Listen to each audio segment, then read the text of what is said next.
E aí, pessoal, tudo bem? Me chamo Rodrigo, sou professor de Física. Vamos a mais uma aula de Física 1. Nessa aula, nós vamos fazer resolução da terceira lista de exercícios, a lista que eu mandei lá para o terceiro simulado. Mas antes da gente fazer essa aula, para resolver essa lista, se inscreva no canal Descobrindo o Universo, se você ainda não for inscrito. No cantinho direito, na parte de baixo, você pode passar o seu mouse e se inscrever direto pelo vídeo, badar esse sininho para o YouTube te avisar sempre que um vídeo for postado. Por que isso é importante? Porque eu tenho lançado muito conteúdo para você. E se você não for inscrito e não tiver ativado o sininho, você não vai ficar por dentro dos vídeos que forem postados no canal e você vai perder essa oportunidade. Então já se inscreva no canal, deixa o like e ative o sininho. Beleza? Bora para a aula. Bom, nessa aula, como eu disse, nós vamos resolver a terceira lista de exercícios. Essa lista, o primeiro exercício diz o seguinte: defina a primeira lei de Newton. Aqui, esse exercício ele tem mais objetivo para a gente recordar qual é a primeira lei de Newton. A primeira lei de Newton é aquela lei da inércia, eu chamo ela de lei do equilíbrio, que diz o seguinte, que todo corpo que está em repouso ou em movimento retilíneo uniforme, ele tende a conservar esse movimento, ou seja, ele vai se manter em repouso ou vai se manter em movimento retilíneo uniforme, até que uma força externa haja sobre ele, atue sobre ele. Então, basicamente, a gente pode definir da seguinte forma: um corpo tende a permanecer em seu estado de repouso ou de movimento retilíneo uniforme se a resultante das forças que agem sobre ele for nula. Então, se a gente somar as forças que atuam sobre esse corpo e a somatória dessas forças for zero, isso quer dizer que esse corpo está em equilíbrio. A gente pode escrever aqui, né, a primeira lei de Newton, que é a lei do equilíbrio, que a soma das forças vai ser igual a zero. Aqui, pessoal, vocês não precisam ficar assustados quanto a esse termo é uma somatória, isso quer dizer que eu estou somando todas as forças uma a uma, desde a primeira até a enésima força, e essa soma está sendo igual a zero devido à condição de equilíbrio. Então, aqui a gente pode somar uma a uma, F1, F2, até um Fn, e essa soma vai ser igual a zero. Vamos para o segundo exercício.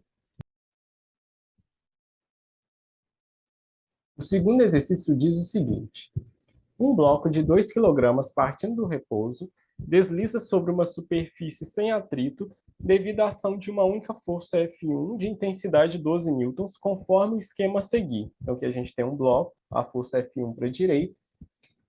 Nessas condições, determine o diagrama de forças para esse bloco. Bom, pessoal, o diagrama de forças é quando a gente considera, a gente representa este corpo como sendo um ponto material, então aqui a gente faz um pontinho, e nesse pontinho a gente representa as forças que atuam sobre o corpo, no caso sobre o bloco. Lembrando que esse bloco está sobre uma superfície e não há atrito, aqui não tem a força de atrito.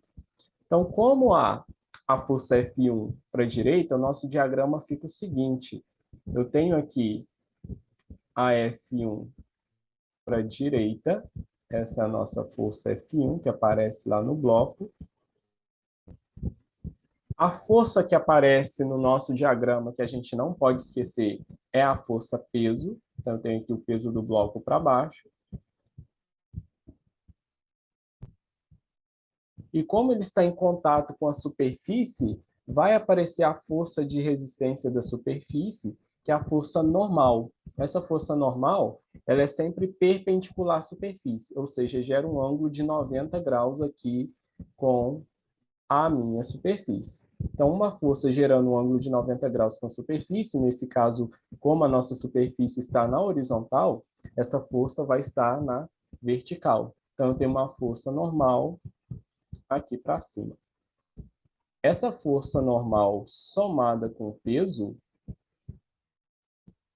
tem aqui a força normal para cima, essa força normal somada com o peso é igual a zero, pois o bloco ele não vai ter movimento na vertical.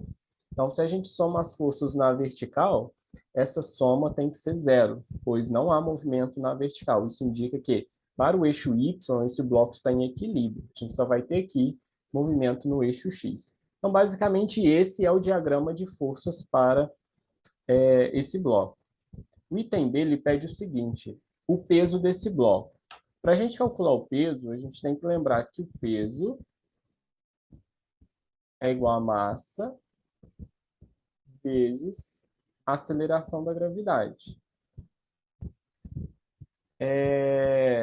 O peso do bloco, nós temos a massa do bloco é 2 quilogramas, a massa do bloco é 2 quilogramas. Então, para a gente calcular o peso, basicamente, a gente vai pegar essa massa de 2 quilogramas e multiplicar pelo valor da aceleração da gravidade, que a gente vai usar aqui 10 metros por segundo ao quadrado. Então, basicamente, o peso é massa vezes a aceleração da gravidade. Então, o peso vai ser a massa, que é 2 quilogramas, vezes a aceleração da gravidade, que é 10 metros por segundo ao quadrado. Fazendo esse produto, 2 vezes 10 dá 20. Então, daí o peso do bloco vai ser igual a 20 newtons. Então, esse é o valor do peso desse bloco. No item C, ele pede o seguinte: a aceleração desse bloco. Deixa eu subir esse, esse resultado aqui, eu vou escrever ele mais em cima, para ele não tampar nosso item C. Vou escrever ele aqui na frente. O peso do bloco vai ser igual a 20 newtons. Pronto. Aqui o nosso resultado do item B. O item C ele diz o seguinte: a aceleração desse bloco. Como que a gente pode calcular a aceleração desse bloco? A gente pode calcular usando aqui, como ele vai ter movimento no eixo X, eu posso somar as forças que atuam no eixo X, que a gente pode usar aquela somatória, né? A gente vai escrever que a força resultante, que é aquela somatória, vai ser igual a massa vezes a aceleração do meu corpo. Então, a força resultante é massa vezes aceleração. E aí eu olho no eixo X, quais forças vão atuar sobre o bloco no eixo X? No eixo X, pelo nosso diagrama aqui que a gente fez no item A, eu só vou ter a força F1. Então, nesse caso, nós temos que a força F1 vai ser igual a massa desse bloco vezes a aceleração. Como ele pede a aceleração do bloco, a massa está multiplicando, em vez da multiplicação, é a divisão. Então, a aceleração do bloco vai ser igual à força F1 sobre a massa do bloco. E aí, substituindo os valores, a aceleração vai ser igual à força F1, que é uma força de 12 newtons, dividido pela massa do bloco, que é 2 quilogramas.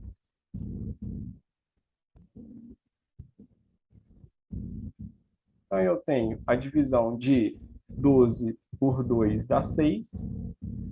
Então, a aceleração do bloco vai ser igual a 6,0 metros por segundo ao quadrado. Então, essa é o valor da aceleração desse bloco. Esse bloco vai ser acelerado e a aceleração é de 6 metros por segundo ao quadrado.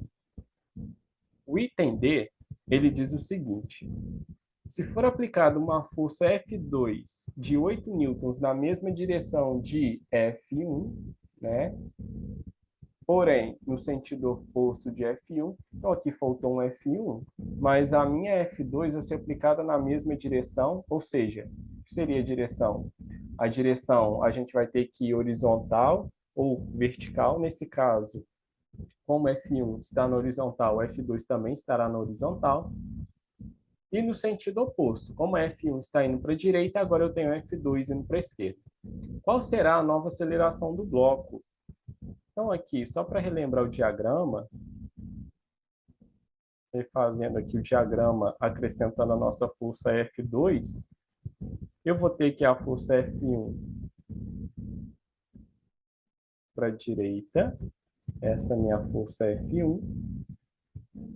Vou ter agora a minha força F2 para a esquerda, essa é a minha força F2. Temos aqui a força normal para cima. E nós temos aqui ainda a força peso para baixo. Aqui a força peso. Agora, eu posso fazer a soma na horizontal, porque na vertical a gente sabe que não tem movimento, então o peso cancela normal. Vou fazer a soma na horizontal e essa soma tem que ser igual a massa vezes a aceleração do bloco. Agora a gente tem que tomar um certo cuidado. Por quê? A gente vai adotar um sentido como positivo. Eu vou adotar aqui positivo para a direita e tudo que estiver indo no sentido oposto será negativo. Então, fazendo essa soma, eu vou ter F1 mais a minha F2, ela está indo no sentido oposto ao positivo. Então, vai ser F1 mais menos F2. Isso aqui tem que ser igual à massa do bloco vezes a aceleração. Então, F1 mais menos F2 é igual a massa vezes a aceleração.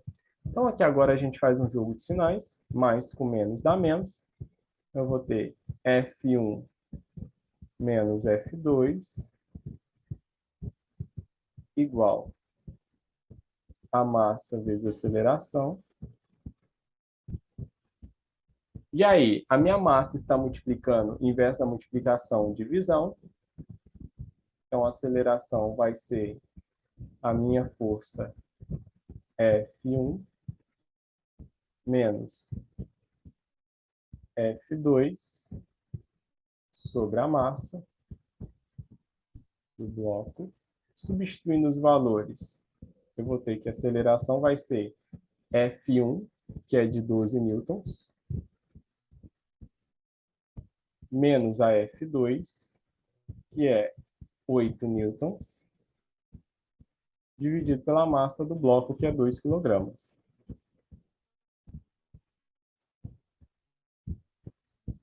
Fazendo 12 menos 8, a gente tem aqui o resultado 4. 4 dividido por 2, nós temos como resultado 2 metros por segundo ao quadrado.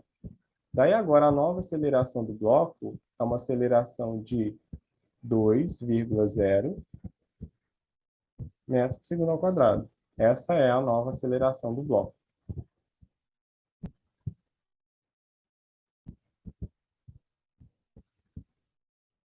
O próximo exercício, que é o exercício 3, ele diz o seguinte: ao construir um pequeno cronômetro, um relojoeiro usa o sistema de engrenagens mostrado conforme a seguir.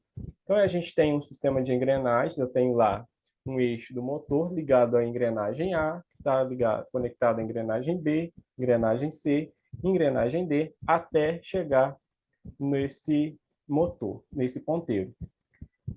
De acordo com a figura, o motor é ligado ao eixo e movimenta as engrenagens fazendo o ponteiro girar. Supondo que a frequência do motor seja de 36 RPM e que o número de dentes das engrenagens foram organizados no quadro abaixo, qual a frequência do ponteiro em RPM? Então, aqui, basicamente, o que a gente tem que fazer é pegar lá no motor, a gente vai definir qual a relação de engrenagem para engrenagem até a gente chegar no ponteiro, e dessa relação a gente vai conseguir calcular a frequência do ponteiro. Olha só, se a gente olhar o motor com a engrenagem A, o motor com a engrenagem A, como eles estão conectados aqui por um eixo, a gente vai ter transmissão por eixo.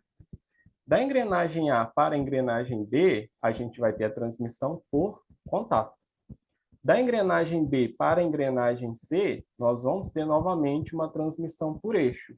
E da engrenagem C para a engrenagem D, nós vamos ter a transmissão por contato. e da engrenagem D para o ponteiro, nós vamos ter uma transmissão que ela é feita por eixo. E aqui, como ele deu a tabela de engrenagens e o número de dentes, o número de dentes, pessoal, ele vai ser proporcional ao raio da engrenagem. Então, quando a gente for usar as expressões no lugar do raio, a gente pode substituir pelo número de dentes. Então, a gente pode resolver esse exercício da seguinte forma. Vamos aqui da transmissão de ar do motor para a engrenagem A, como estão conectados por eixo, a gente conclui que a frequência do motor, a velocidade angular do motor tem que ser igual à velocidade angular da engrenagem A. E a gente sabe que a velocidade angular é 2πf, e a gente vai ter 2π, nós vamos ter 2π dos dois lados da igualdade, então aqui nós vamos ter que a frequência do motor vai ser igual à frequência da engrenagem A. Daí ele deu a frequência do motor de 36 RPM, então nós vamos ter que a frequência de A é igual a 36 RPM. Agora, da engrenagem A para a engrenagem B, nós vamos ter, vou mudar aqui de cor para a gente fazer de agora de A para B. Fazendo agora a relação entre A e B, nós vamos ter o seguinte. De A para B, a conexão ela é feita por contato. Então, na conexão por contato, eu sei que a velocidade linear de A vai ser igual à velocidade linear de B. E a gente sabe que a velocidade a gente define como sendo ômega vezes R. Ou ômega, a gente sabe que é igual a o ômega é igual a 2πf. Então, aqui eu posso já escrever direto que RA FA tem que ser igual a RB vezes FB. Aí a relação. A relação fica RA-FA, pois eu sei que V é ômega R. E ômega é 2πf. Nós vamos ter 2π dos dois lados da igualdade, a gente pode cortar. Então, vou ter RA-FA à esquerda da igualdade, RB-FB à direita da igualdade. Agora é só a gente substituir os valores. Ó. Eu sei que o A tem 24 dentes, então vai ser 24 vezes a frequência de A, que é 36 RPM, igual a RB, o número de dentes da engrenagem B é 72, vezes FB, que é o que a gente vai encontrar agora. Agora, olha só, eu tenho 36 à esquerda da igualdade e 72 à direita da igualdade. Eu sei que 36, se eu passar dividindo 72, eu vou ter 2FB. E dividindo esse 24 por 2, nós podemos simplificar da seguinte forma. Aqui eu vou cortar, eu vou ter aqui 2. Eu vou pegar esse 2, eu vou passar dividindo. Então, eu vou ter que o meu FB vai ser 24 dividido por 2. 24 dividido por 2. Que aí nós vamos ter que FB vai ser igual a 12 RPM. Pronto, encontrei aqui a frequência da engrenagem B. Agora, eu vou olhar novamente a relação entre as minhas engrenagens B e C. Olhando essa relação, eu sei que a engrenagem C e as engrenagens C e B, elas estão conectadas por eixo. Quando a gente tem essa conexão por eixo, eu sei que a minha engrenagem C, ela terá a mesma frequência da minha engrenagem B. Daí eu sei que meu FC tem que ser igual AFB. Dessa forma, nós temos que FC vai ser igual a 12 RPMs. Essa é a frequência da minha engrenagem C. Relacionando agora as engrenagens C e D, nós podemos encontrar a frequência da engrenagem D. Eu sei que C e D estão conectadas por contato. A gente tem a transmissão por contato, tá aqui no nosso desenho, na nossa figura. Então, a conexão por contato, a gente vai usar a mesma ideia da conexão de A e B, então já vou escrever direto. Eu sei que FC tem que ser igual a FD. Dessa forma, o meu RC vezes a frequência C vai ser igual a RD vezes a frequência D. Dessa forma aqui, substituindo as informações que nós temos, o número de dentes de C e de D e a frequência de C, nós vamos ter que RD, que é o número de dentes D, vai ser 108, vezes FD, igual ao número de dentes da engrenagem C, que é 36, vezes a frequência C, que é 12 RPMs. Novamente, aqui a gente pode fazer direto, simplificar. Eu vou ter que o valor de FD, posso multiplicar 36 com 12, dividir por 108 esse resultado, nós vamos encontrar uma frequência de 4 RPMs. Então, essa é a frequência da nossa engrenagem D. Por fim, a gente agora determina a frequência do ponteiro. Como o ponteiro está conectado por eixo em relação à engrenagem D, a frequência do ponteiro vai ser igual à frequência da engrenagem D. Então, eu sei que a frequência eu vou chamar de FP do ponteiro, vai ser igual à frequência da engrenagem D. Como a gente já calculou a frequência da engrenagem D, logo a frequência do ponteiro vai ser igual a 4 RPMs. Então, essa é a frequência do ponteiro. Bom, espero que tenha entendido. Por hoje é só. Não esqueça de deixar o seu like nesse vídeo, se inscrever no canal. Até a próxima aula. Valeu, pessoal!